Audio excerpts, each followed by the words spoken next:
Mr. Chair, I'll move House Bill 602. This was the bill that we heard yesterday by Representative Smith. Is there discussion on this bill? Senator Hovind, you've got a hold of the mic. I didn't know if you were speaking or not, or... I have a comment. Okay. I was just going through some numbers here, and you could put these down. We'll say a firm came in here, a movie, and they hired 50 people at $20,000 a pop. That's $1 million, okay? They get a 24% credit on that $1 million. So that's $240,000 that they have sitting in their bank account at the Department of Revenue that can be either used to pay the taxes that they're billed here or can go in their pocket if they don't have the taxes. Okay, we'll also assume that that same company spends $1 million in expenses for motels and what God only knows what all, rental, et cetera. They get a credit on that of 14%. So that's $140,000 that credit they get. It's a refundable credit. So you take those two, that's $380,000 of money that's available to them sitting in their account or at the Department of Revenue. Now, for those 50 people that they hired, we'll assume that they paid them $20,000. And that's probably a pretty good wage for 3-4 weeks, but it could be less than that. But say they spent this $1 million over how many ever people they did. But the average income for each person is going to be fairly nominal. So the effective tax rate to the state of Montana on that $1 million is going to probably be in the neighborhood of 3%, maybe even lower. But to say it was 3%, well, the Department of Revenue then, on that $1 million of payroll out there, has $30,000 coming in. They're spending $240,000. $30,000 is going to come in. And the same thing that goes with the expenses. They're getting $140,000, the film company's getting $140,000 deposited in their account at the Department of Revenue, but those expenses are spread out over such a large measure and diluted, and the people that are earning them and paying them, their effective rate is going to be very nominal. So to say, is it going to be beneficial to the communities? Are they going to hire people? Yeah, they're going to do all that. But this could end up having a very, very significant net loss to the state of Montana. And the whole purpose of these tax credits is to generate income for the state. And I don't think this one does it. So I would be a no. For this, Senator Malik. Mr. Chairman, and I'm going to come at this the exact opposite, having worked at the University of Montana for 24 years, and we have an entertainment management program there. We also have a media arts program that has grown huge numbers in recent years, and all those people are having to leave the state. The people who developed the programs were actually filmmakers and producers and directors from Montana originally who went and worked elsewhere, and they came back and contributed the money to start the programs and come in and serve as faculty during the year. So the enthusiasm around it, the opportunities for these students to do online films and also work in the industry has been very impressive. I liked 3 things about the bill in addition to that. In addition to giving our own citizens an opportunity in this area, it does provide free advertising for the state of Montana. It's a clean industry, and it uses local people and allows them to stay in the state. I'll also remind members that the Native Caucus all signed off on this, and that the sponsors talked about being able to use venues in Virginia City and Bannock and places that we treasure but are having to put a lot of money into to maintain with our own tax dollars. So those, the ability of those towns to attract the film industry and use the dollars in their own towns, which if you go visit Virginia City, you'll see happening a lot, I think will be a benefit to the state of Montana. And I have to say that I was very impressed with the new person. Remember that she's only been there since January, but she's an award-winning person in the film industry who also came back to Montana, and I appreciated the sideboards that she put on this program. And she is saying to us that probably the films that are $2 million to $3 million won't even use the tax credits, but maybe who she's really gearing this toward is the $5 to $10 million projects. And I appreciated that Montana has the scenery and the resources, the people willing to put into this. So I'm an adamant supporter, and I hope that we can get it through the committee, get it to the Senate floor, and even to the governor's desk and let him consider it a little bit more. But I do think the sideboards are strong. The $20,000 was an interesting figure. I guess the figure that I heard was on average $50,000 for annual salaries. So in 5 weeks, I don't see people earning $20,000. But so I think the assumptions that we're making about what kind of tax revenue will come in are not accurate. We can't really compare it to what was done before because the sideboards are different.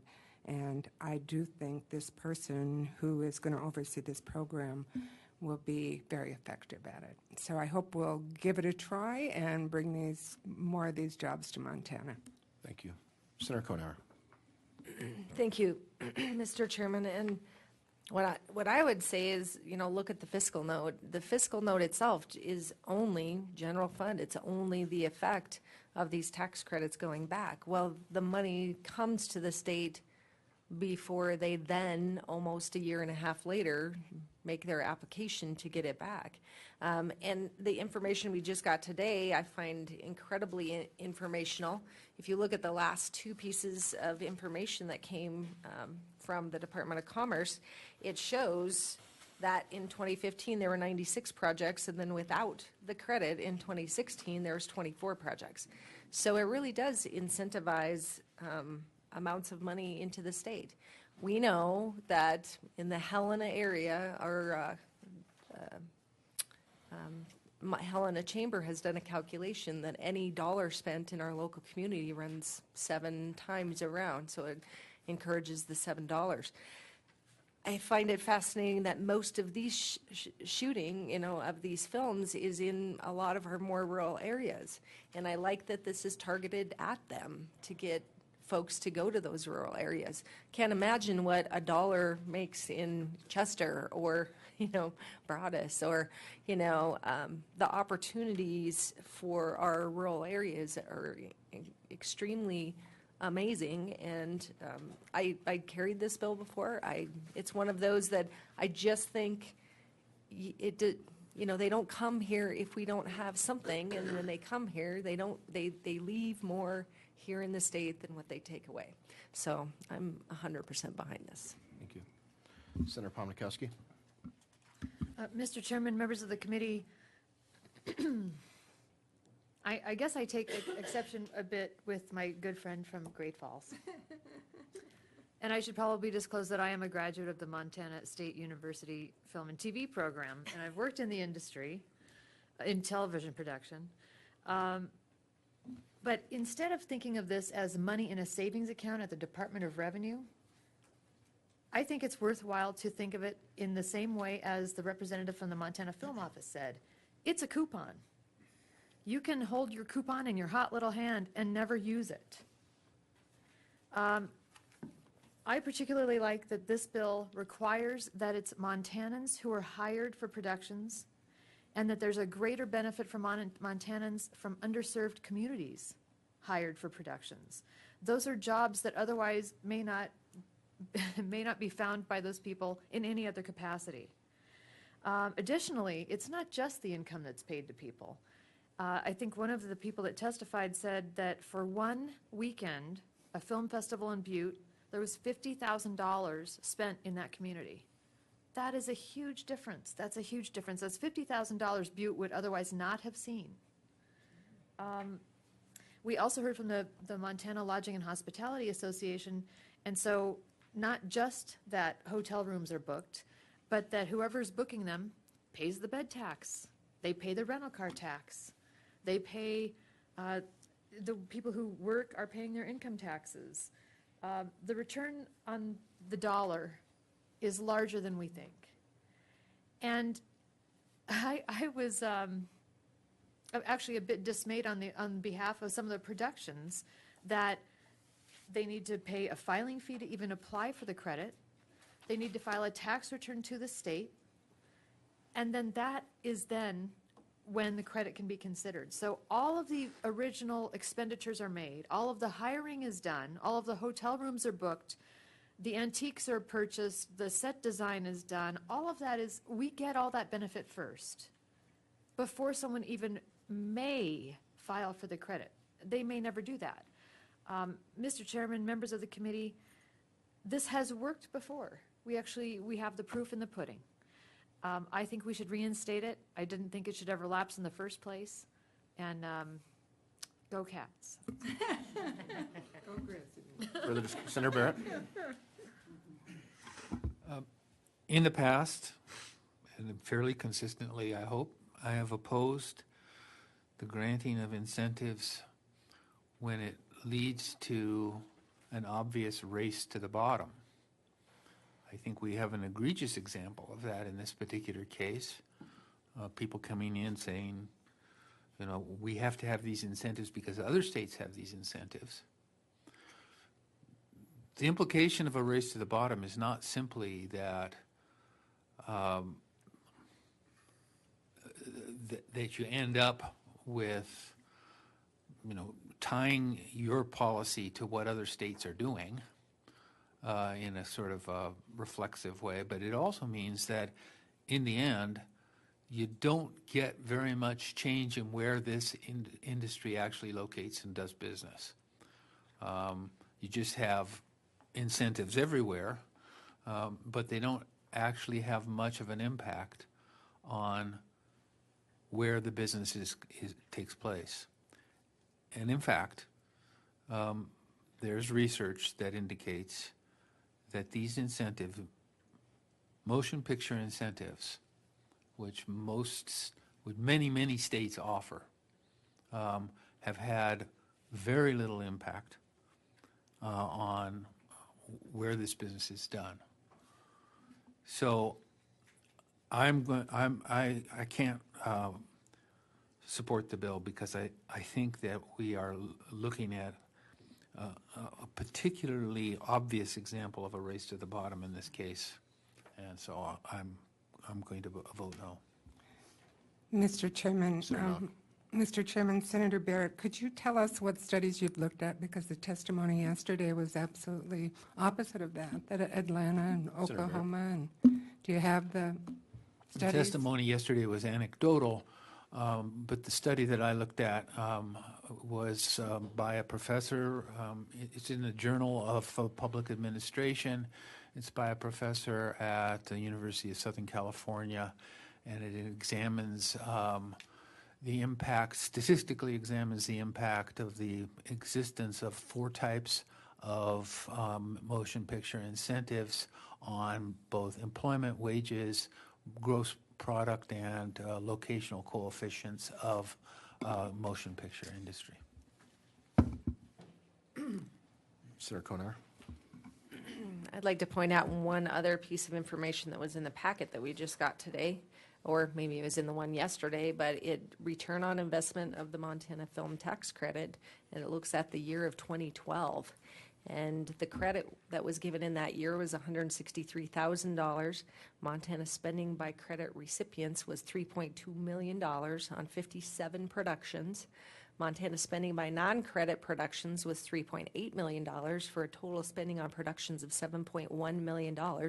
And the tourism spending associated with that, because of information from the ITT or ITRR study, showed that people wanting to come to Montana to vacation, recreate, and for pleasure were influenced a lot by films that were filmed here in Montana. That total tourism spending from film, from the study, if you look at the 2.5%, is almost $41 million of additional. I would note two things about that particular sheet of paper. One is that I've never in my life seen a return on investment expressed in terms of sales in relation to taxes. It's just not a return on investment. That's by no reasonable measure is that a return on investment. And second of all, I do not think that it is appropriate to attribute all of that tourist spending. That's a kind of a wild guess at how much tourist spending you can actually attribute to that. And I would note that it includes non-credited productions as well as credited productions. Just one more comment, Mr. Chairman. You know, we've had several bills here about the reservations and the lack of employment on the reservations, and we've had bills carried by people who claim to be coming on, well, I shouldn't say claim, but who believe they're working on behalf of the reservations and the tribes, but have not got the endorsement of the Native American Caucus. The Native American Caucus endorses this bill, I think, not only because of the opportunities that have come to their own reservations with the kinds of films that have been made in Montana, but also because their own people need to express themselves, need to have the opportunity to explain who they are and what's happening in an Indian country. And I just, you know, of the bills that we support, we need to support what the Native Americans want to do for themselves, and this is one of those things. So no further discussion. We'll try a roll call. Oh, Senator Temple? Didn't know if you were thinking or...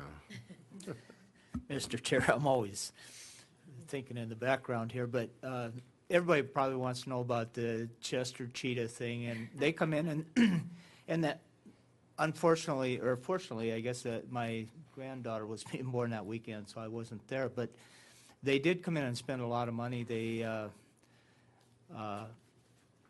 were great to work with and whatever, everybody I talked to, but the one thing I'm disappointed with this bill, they've increased it 5% and then the 24%, and on this thing, it just looks to me like, I hate to use the word greedy, but they're asking for a little bit too much. I mean, they had 9% before and they go to 14%. Why not go back to where they were? So I'm not going to vote for this bill. So thank you, Mr. Chair.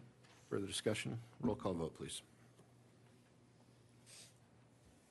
Roll call vote, do concur House Bill 602. Vice Chair Webb. No. Senator Barrett. No? Senator Richmond. Yes. Senator Temple. No. Senator Malik. Yes. Senator Sales. No by proxy. Senator McClafferty. Yes. Senator Cohenauer. Yes. Senator Hoven. No.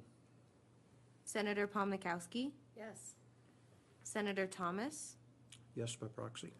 Chairman Blaisdell. No. 6-6. Members, go to House Bill 605 by Representative Hertz, and I believe there's a number of amendments, so, Mr. Chairman, yes. I move to table House Bill 605. Okay, that's non-debatable motion. We'll do a roll call vote just because I'm not sure how everybody's voting on that.